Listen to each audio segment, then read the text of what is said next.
Well, my question, I'm going to speak to you in English like that. The question is very simple.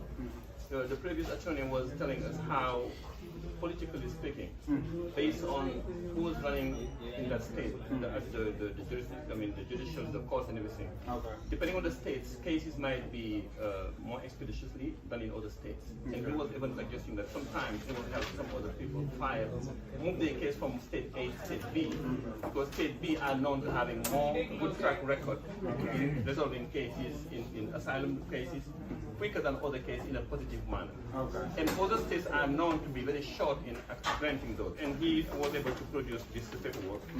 And this shows based on where you're located.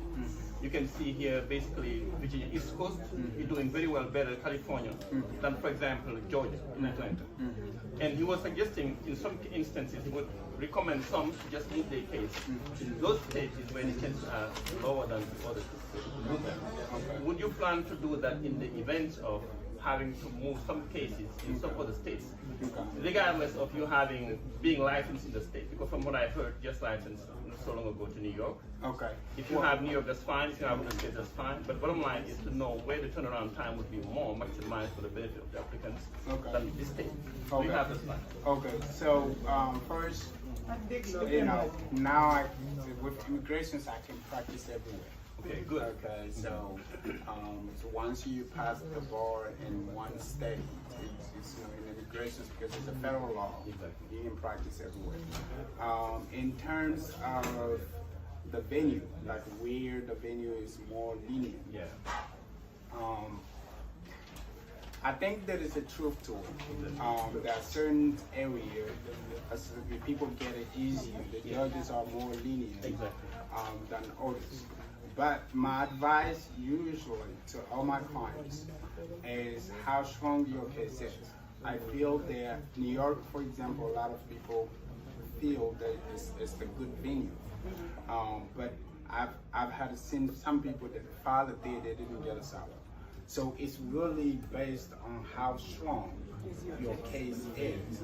So whether it's in Georgia here, which is a Republican state and a little bit difficult, or New York, if your case is strong, anywhere you file it, it would get processed.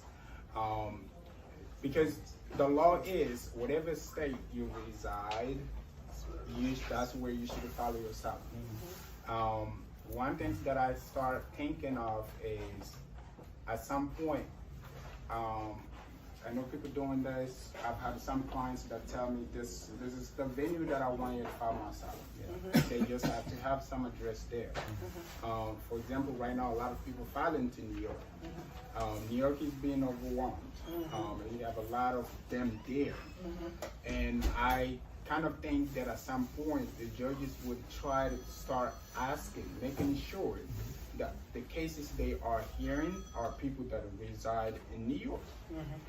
So to avoid those kind of things, a lot of times I'll tell my clients, let's work on your case. Let's make sure your case is stronger. Whether now we're filing here or New York or Virginia, anywhere you want to file, your case is strong, you have more chance to be approved. That's my take. That's how I feel it should be. So as long as there is more evidence to show the case is stronger, and I do think right now, political-wise, Senegal has been not stable lately compared to before, which would have been difficult compared before to come and say, oh, I'm asking political asylum, I'm coming from Senegal. They're gonna look at you like, no, there's no problem there. But right now we do have something to point out, to be like, this was the problems, this is what happens during this time, and this is what my client's asylum is based upon.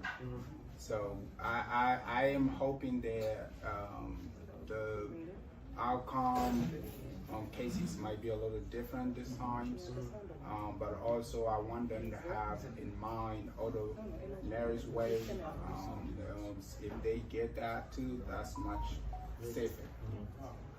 ci wàllu révisé politique état yu bari ci Europe ak yooyu même Sénégal accordé ko parce que bu njëkkoon ñu bari dañ ko daan travail même fii sax xaw ma léegi waaye bu njëkkoon ñu bari travail nañ ko waaye bu ñu demee ba ay interview ak yooyu dañ leen naan seen dëkk amul maanaam accordé duñ ko révisé politique ndax amuñu guerre booba ay yëngu-yëngu amoon na ci réew mi ku ne yëgoon na ko temps yi Casamance yooyu ñu leen di ñooñu loolu du guerre groupe la bu fa nekk boo xamante rek dañu am seen problème ak état bi moo tax ñuy def li ñuy def moo tax ñu bëree bëri bu ñu ko mësaan di dugal dañ koy dinaay loolu war nga ko gën a leeral waxtaan ci laaj leen ko ba xam ñoom ba léegi loolu mi ngi dox wala léegi dañ leen ko nangu wala léegi.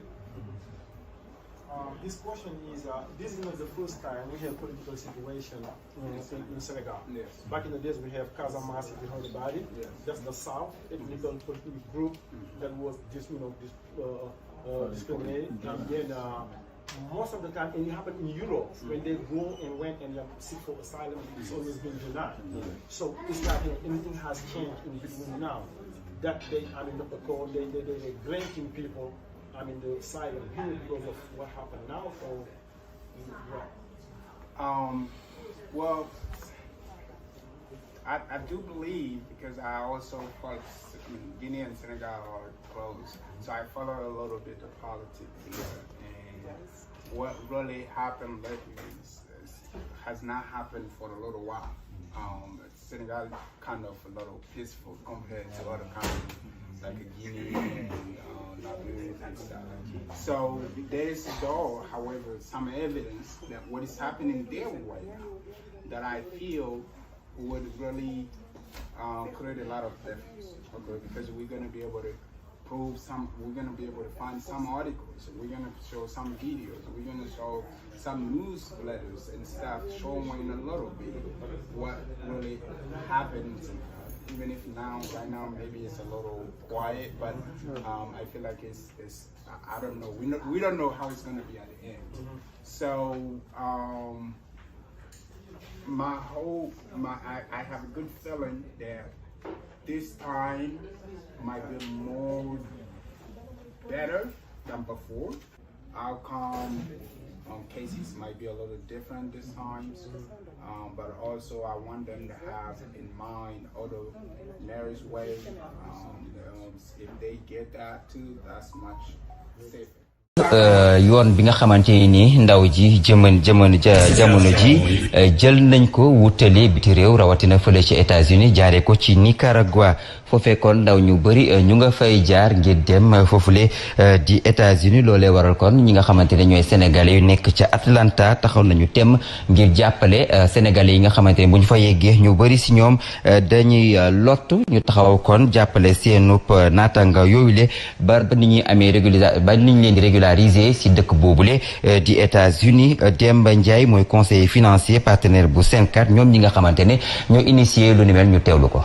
association yi fi nekk fi au niveau de Georgia ñoo ay nit ak seen ay membres bëggoon a xool yoon yu ñu mën a jàppale afflux de réfugiés yi fi ñëw fii ci kaw nag avocat yi nga xam ne ñoo ko war a saytu xool documents yi di ci nekk ci biir seen demande yi ñu mën a harmoniser pour mën a xool loo xam ne dañ ko mën a teg pour mën a dugal ko mais ci li ma fi jotagum dégg c'est des cas vraiment très standard yoo xam ne warul compliqué tout financièrement en général entre $5,000 rek wala bu ñu amee ndimbal ci état bi comme ni ñu ko naree doxee ak ñenn ñi ci groupe bi pour xool lu ñu koy lijjantee bu ñu amee ndimbal yi ci war dañ ko mën a am mais ak lu ñu ko mën a defee li ci am solo rek mooy mu gaaw jaar yoon ñi am seen autorisation d'emploi de work permit yi ñu war a am seen situation ñu régulariser ko ci fanaan loolu moo amul prix.